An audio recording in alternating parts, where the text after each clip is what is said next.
Hello friends, ಮತ್ತೊಂದು ವಿಡಿಯೋಗೆ ನಿಮ್ಮೆಲ್ಲರಿಗೂ ಸ್ವಾಗತ. ನಾನು ನಿಮಗೆ ಈ ವಿಡಿಯೋದಲ್ಲಿ ಮೊಬೈಲ್ನಲ್ಲಿ SSP ಸ್ಕಾಲರ್ಶಿಪ್ ಪೋರ್ಟಲ್ನಲ್ಲಿ ಪಾಸ್ವರ್ಡ್ ಚೇಂಜ್ ಮಾಡೋದು ಹೇಗೆ ಅಂತ ಹೇಳ್ಕೊಡ್ತೀನಿ. ಗೂಗಲ್ಗೆ ಹೋಗಿ SSP ಅಂತ ಸರ್ಚ್ ಮಾಡಿದ್ರೆ ನಿಮ್ಮ ರೈಟ್ ಸೈಡಲ್ಲಿರೋ ಅದ್ರ ಮೇಲೆ ಕ್ಲಿಕ್ ಮಾಡಿದ್ರೆ ನಿಮಗೆ ಈ ರೀತಿ ಬರುತ್ತೆ. ಅಲ್ಲಿ ಸ್ಕ್ರಾಲ್ ಡೌನ್ ಮಾಡಿದ್ರೆ ಪಾಸ್ವರ್ಡ್ ಮರೆತಿರುವಿರಾ ಅಥವಾ ಫರ್ಗೆಟ್ ಪಾಸ್ವರ್ಡ್ ಅದ್ರ ಮೇಲೆ ಕ್ಲಿಕ್ ಮಾಡಿದ್ರೆ ನಿಮ್ಗೆ ಈ ರೀತಿ ಬರುತ್ತೆ.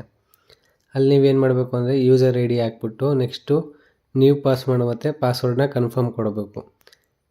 ಅಲ್ಲಿ ಕಾಣಿಸ್ತಿದೆಯಲ್ಲ, ಮೊದಲನೇದಕ್ಕೆ ನಿಮ್ಮ SSP ಯೂಸರ್ ID, ಎರಡನೇದು ನ್ಯೂ ಪಾಸ್ವರ್ಡ್ ಮತ್ತು ಆ ಪಾಸ್ವರ್ಡ್ನ ಕನ್ಫರ್ಮ್ ಮಾಡಬೇಕು. ಒಂದು ನಿಮಿಷ ನಾನು ನಿಮಗೆ ತೋರಿಸ್ಕೊಡ್ತಾ ಇದ್ದೀನಿ. ಅಲ್ಲೆಲ್ಲನೂ ಎಂಟರ್ ಮಾಡೋ ಟೈಮಲ್ಲಿ ನಿಮಗೆ ಗೆಟ್ OTP ಅನ್ನೋದ್ರ ಮೇಲೆ ಕ್ಲಿಕ್ ಮಾಡಿದ್ರೆ ನಿಮಗೆ 4 ನಂಬರ್ OTP ಬರುತ್ತೆ.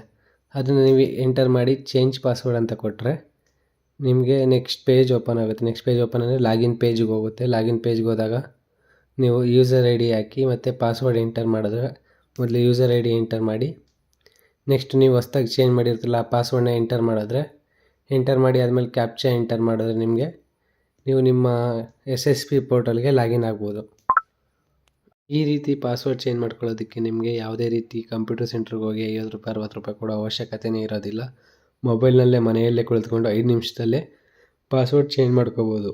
ನಿಮ್ಮ ಹತ್ರ ಇನ್ನೊಂದು ರಿಕ್ವೆಸ್ಟ್ ಏನಂದರೆ, ನಿಮಗೆ ಬೇರೆ ಯಾವುದೇ ರೀತಿ ಇನ್ಫಾರ್ಮೇಷನ್ ಬೇಕಿದೆ, ಗೃಹಲಕ್ಷ್ಮಿ, ಯುವನಿಧಿ, ಇನ್ನಿತರ ಯಾವುದೇ ಇನ್ಫಾರ್ಮೇಷನ್ ಬೇಕಿದ್ದರೂ ಕಮೆಂಟ್ ಮಾಡಿ. ಹಾಗೆಯೇ ನಮ್ಮ ಚಾನಲ್ಗೆ ಈ ಕೂಡಲೇ ಸಬ್ಸ್ಕ್ರೈಬ್ ಮಾಡ್ಕೊಳ್ಳಿ ಮತ್ತು ಈ ವಿಡಿಯೋ ನಿಮಗೆ ಇಷ್ಟ ಆಗಿದ್ದರೆ ನಿಮ್ಮ ಫ್ರೆಂಡ್ಸ್ಗಳ ಹತ್ರ ಶೇರ್ ಮಾಡಿ. ಎಲ್ರಿಗೂ ಧನ್ಯವಾದಗಳು.